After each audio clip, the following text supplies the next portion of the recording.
Hello, everybody, and welcome to Late Night Football. Welcome to another transfer show. And well, you know what? We're living up to the name because if you live in Canada, this is Late Night Football on a Saturday. It's something, isn't it? Yeah, it's been a long day, and I couldn't do this earlier, but I'm going to do this now. And we're going to talk about Frenkie versus Barcelona 2022. It's like a court case in some ways, isn't it? It's a very interesting situation. And I smile, but actually, when you look deep, there's a really it's a layered situation that's there between Frenkie de Jong and Barcelona. So we're going to try to explain it. Now, some of you may already know what's going on. Some of you may already understand the situation, but for some of you who don't, maybe this provides some clarity. And this is, I'm not going to say this is impartial, but this is a little bit of a look into both sides and to how both sides are approaching this situation.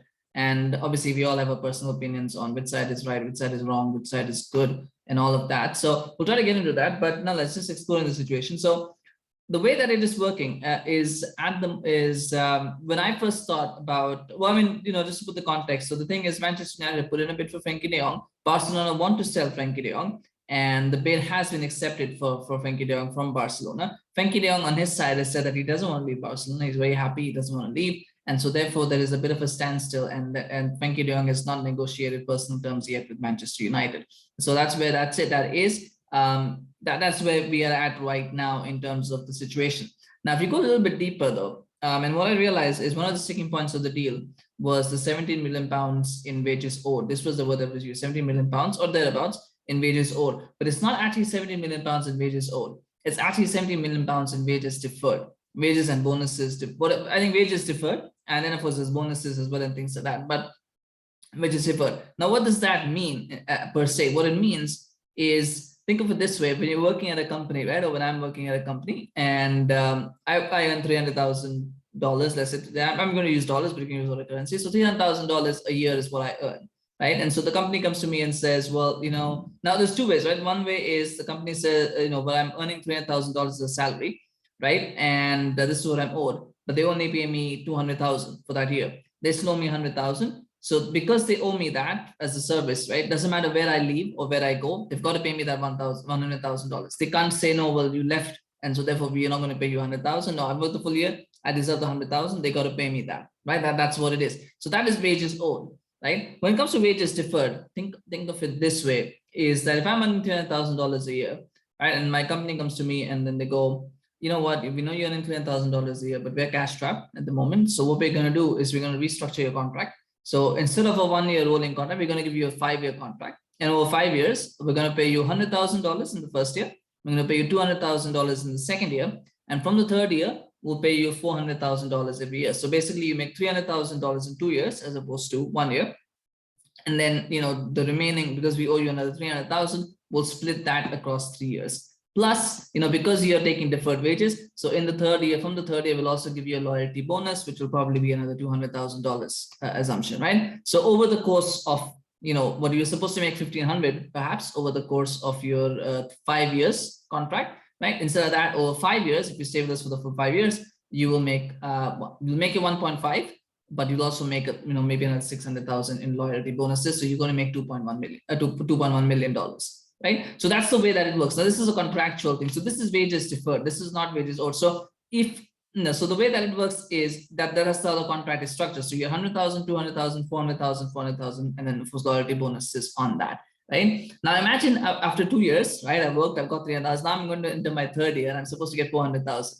And the company goes, well, we're still cash strapped, and your old manager wants to bring you in. So he says he wants to take you to his new company. He's starting his, he's joining a new company. He wants you to go there. He's going to pay us a compensation as well. So we need that compensation money. So why don't you go and talk to them and see if you want to go, right? And well, and he goes, oh, can I go? Okay, fine, sure. You go. Okay, fine, sure. What are you going to pay me? And your salary is 300. They'll pay you 320. That's what they say, 320. So which is more than the 300 that technically you're supposed to earn, but they're going to pay you 320. So there you go. Then now that's 320, right? So I would say, well, 320 over 3 years is 660, but you're supposed to pay me 1.8 over the next, because you only paid me 300 for the first 2 years. I'm supposed to get 1.8. Okay, let's say they give me a bit of bonuses, or give bonuses, and maybe that comes up to $1 million. I'm still losing out 800.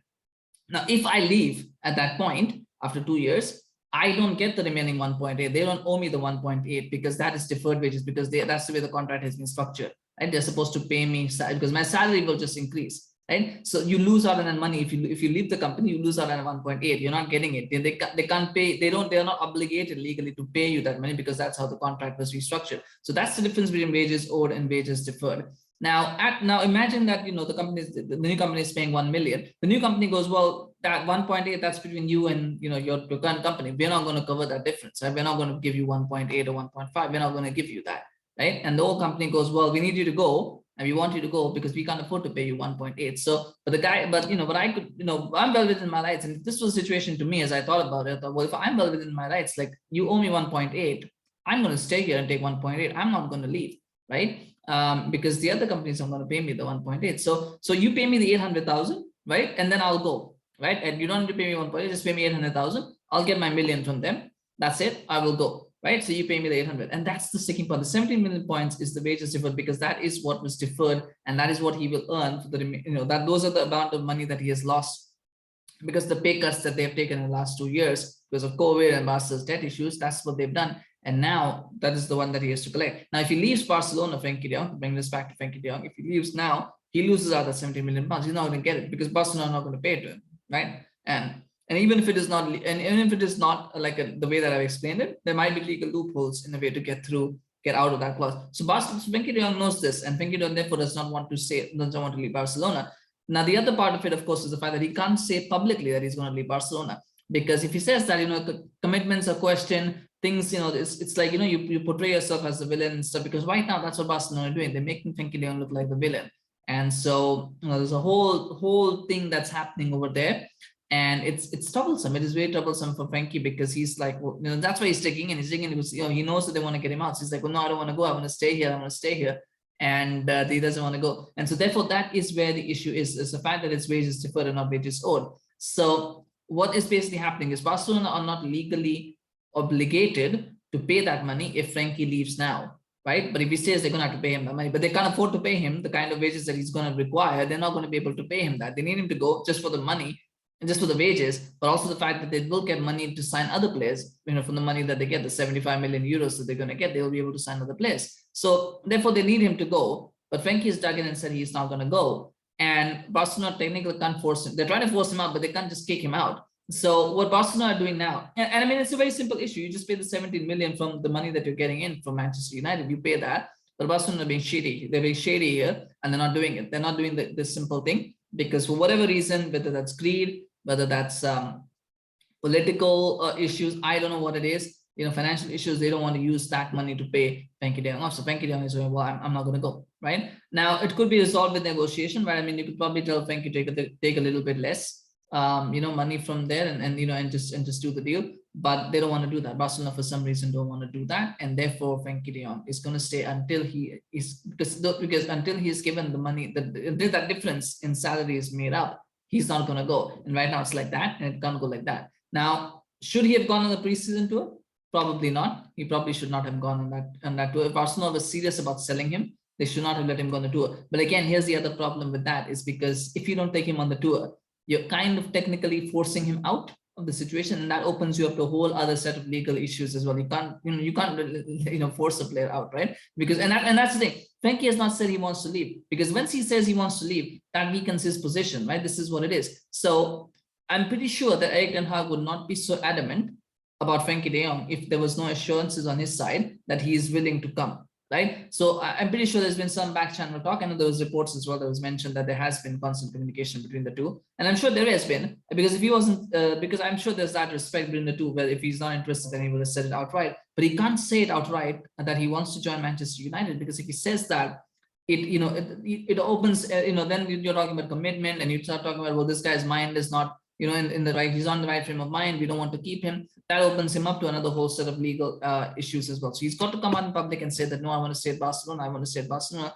But if Barcelona pay him the deferred wages, right, or close to it, I guess there might be some room for negotiation. I'm sure he will leave. But right now, and therefore it's a game of chicken between the Frenkie and Barcelona. If you could put it that way, it's like who's going to blink first. And so Barcelona have taken him on the tour because that's what they're doing right now. So it is going to be a sticky situation. We'll have to see how it evolves and develops, because quite frankly, I mean, they've accepted the bid, right, from Manchester United. So it does show that they want to let him go. The only question is, is how they want to play this whole situation out. And from Ten Hag's side, rightly or wrongly, he said that he wants to wait as long as it takes to get Frenkie de Jong. I'm not sure that's a good idea, but then that's, a whole conversation for another day. I mean, right now, this is the situation. This is where we stand with Barcelona and Frenkie de Jong. It's all about the term of that deferred wages. It's deferred wages that he will be paid. His salary is going to increase a lot this year, and the United are not going to make up that shortfall. Barcelona don't want to pay him the amount that they're supposed to pay him, so they want to get rid of him. They want to get the money that they will get for him so they can sign players. And therefore, right now, it's a situation between the two of them where it's, ultimately, like most things in life, it's come down to money and who's going to sort of back off first, if anyone. One of them has to back off. And back off, I mean, one of them has got to, to initiate the compromise. It's got to be Barcelona. Whether they will be stubborn enough to do it now or later, we'll have to wait and see. But let me know in the comments. What do you think? Does this kind of explain the situation? Do you feel that you have, did you feel you already have more clarity, or do you feel like you have more clarity now? Let me know what you think. Let me know what you think about the whole situation of Frenkie, Barcelona, even Manchester United. How do you think this thing can be resolved? Can it be resolved? I would love to hear from you guys. So let me know. If you did enjoy this video, do smash a like. And of course, remember to subscribe to our channel on YouTube. Follow us on Facebook as well. Like I said, we've got a lot of content coming up as well. And I like to do these kind of episodes as well. They're kind of interesting and a little bit different. So I hope you enjoyed it. And of course, appreciate your support as always. Thank you so much. Have a good night. And we'll see you again soon. Bye-bye.